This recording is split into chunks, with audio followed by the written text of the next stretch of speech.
सभी सुनने वालों को मेरा नमस्कार और राधे राधे एवरीवन। आज की कहानी जैसा कि मैंने प्रॉमिस किया था पिछले कहानी के बाद में कि अगली कहानी और रोचक होगी और this is close to my heart also because ये कहानी राधा जी और कृष्णा और रुक्मणी के बारे में है। आप लोगों ने ये प्रसंग कई बार सुना होगा बट मुझे बहुत पसंद है, इसलिए मैंने सोचा मेरी दूसरी कहानी यही होनी चाहिए। कहानी कुछ इस तरह से है कि रुक्मणी जी जब कृष्ण भगवान के साथ रह रहे थे तो एक दिन संध्या टाइम में सोने से पहले वो हमेशा उन्हें दूध दिया करती थी। कि सोने से पहले वो हमेशा दूध का सेवन करते थे। तो एक दिन जब उन्होंने उन्हें अपने हाथों से दूध दिया तो दूध जो था थोड़ा सा गर्म था, कोसे से थोड़ा सा ज्यादा। तो कृष्णा जी ने जैसे ही वो दूध पिया एक पहला घूंट तो उनके मुंह से निकला, हे राधे। जैसे हम कभी कुछ हमारे साथ अच्छा बुरा होता है तो हम अचानक से कहते हैं हे माँ, जैसे मैं कहती हूँ आई मम्मा, हे माँ, हम सब, या हे ईश्वर। ऐसे उनके मुंह से निकला हे राधे। तो रुक्मणी जी ने थोड़ा सा कुसमुसाते हुए कि मैं आपसे इतना प्यार करती हूँ, आप मुझे इतना प्रेम करते हैं, फिर भी कभी भी कुछ अच्छा बुरा होता है लाइफ में तो सबसे पहले आप रुक्मणी जी का नाम क्यों लेते हैं। और ऐसा कहकर उन्होंने अपना प्यार से एक थोड़ा सा क्रोध व्यक्त किया कि वो कृष्णा जी को समझा रही थी कि वो मतलब मेरा नाम भी ले सकते थे इन ए वे। तो ये बात सुनकर हमारे कान्हा हमेशा की तरह मंद मंद मुस्काए और उन्होंने बस एक बात कही कि रुक्मणी तुम कभी राधा रानी से मिली हो क्या। तो रुक्मणी जी ने कहा कि ये सौभाग्य मुझे आज तक प्राप्त नहीं हुआ, लेकिन कल सवेरे सबसे पहले मैं उन्हीं से मिलने जाऊंगी। ऐसा कहकर दोनों सो गए। अर्ली मॉर्निंग सबसे पहले राधा रानी के घर जाने का डिसाइड किया रुक्मणी जी ने और वो अपने महल से निकल पड़ी।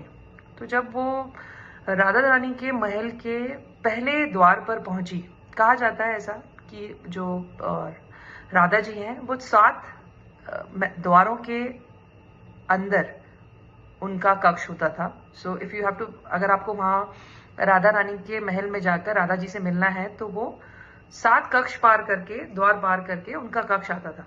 तो ऐसा हुआ कि जब रुक्मणी जी ने पहला द्वार में एंट्री की तो एक बहुत ही सुंदर तेजस्वी महिला खड़ी थी वहां पर।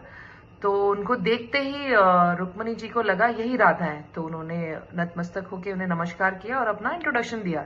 तो जो स्त्री थी वो मुस्कुराई और उन्होंने कहा कि अगर आप राधा रानी के दर्शन के लिए आई हैं तो मैं तो उनकी दासी हूँ और ऐसा है कि आपको एक एक करके 7 द्वार क्रॉस करोगे।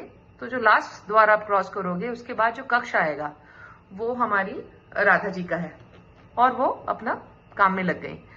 तो जब वो रुक्मणी जी 7वें द्वार से पहले द्वार की तरफ जा रही थी रास्ते में, तो मन में सोच रही थी कि जिस स्त्री का जो दासी है वो इतनी तेजस्वी है तो पता नहीं राधा जी में कितना तेज होगा। तो ऐसा सोच विचार करते करते करते उन्होंने कब 7 द्वार पार कर लिए उन्हें पता ही नहीं चला। और द मोमेंट वो राधा रानी के कक्ष में घुसती हैं तो राधा रानी की पीठ उनकी तरफ थी। तो वो जैसे ही उन्हें नमस्कार करके अपना इंट्रोडक्शन देती हैं और राधा रानी पलटती हैं उनकी तरफ, तो वो उस मोमेंट में ही वो एकदम न्यौछावर हो जाती हैं उनके प्रति और नतमस्तक हो जाती हैं और जो भी उनका गिला शिकवा लेके वो आई थी वो भूल जाती हैं। एंड उनका बातचीत शुरू होता है। तो जैसे ही उनकी बातचीत शुरू होती है तो वो देखती हैं कि राधा रानी के शरीर पर छाले हैं और जैसे कुछ गर्म खाने से छाले हो जाते हैं या गर्म गिरने से छाले हो जाते हैं, ये वैसे छाले थे। तो राधा रानी से उन्होंने पूछा रुक्मणी जी ने कि ये क्या हुआ। तो राधा रानी मुस्कुराई और उन्होंने कहा कि रुक्मणी तुम्हें याद नहीं है क्या, तुमने कल जो मेरे कान्हा को दूध पिलाया था वो ज्यादा गर्म था।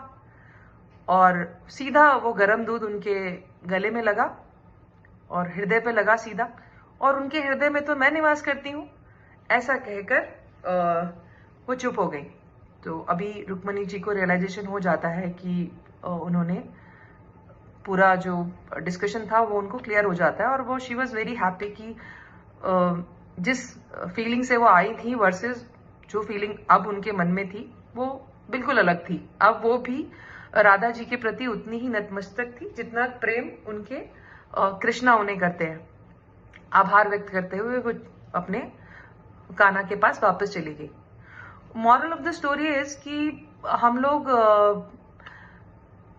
लोगों को कोशिश करनी चाहिए कि हम लोगों के दिलों में राज करें, क्योंकि दिमाग में तो लोग ऐसे ही बसा लेते हैं और आज की मटेरियलिस्टिक लाइफ में तो दिमाग में कुछ भी चलता रहता है, लोग कुछ भी सोचते रहते हैं। तो कोशिश कीजिए जितना समय आप लोगों के दिमाग में घुसने के लिए लगाते हैं या जो भी एक्टिविटी करते हैं, कोशिश कीजिए कि कुछ ऐसा कीजिए कि लोगों के दिलों में बसो और हमेशा की तरह हमेशा के लिए उनके विद द पॉजिटिविटी उनके दिलों में निवास करो।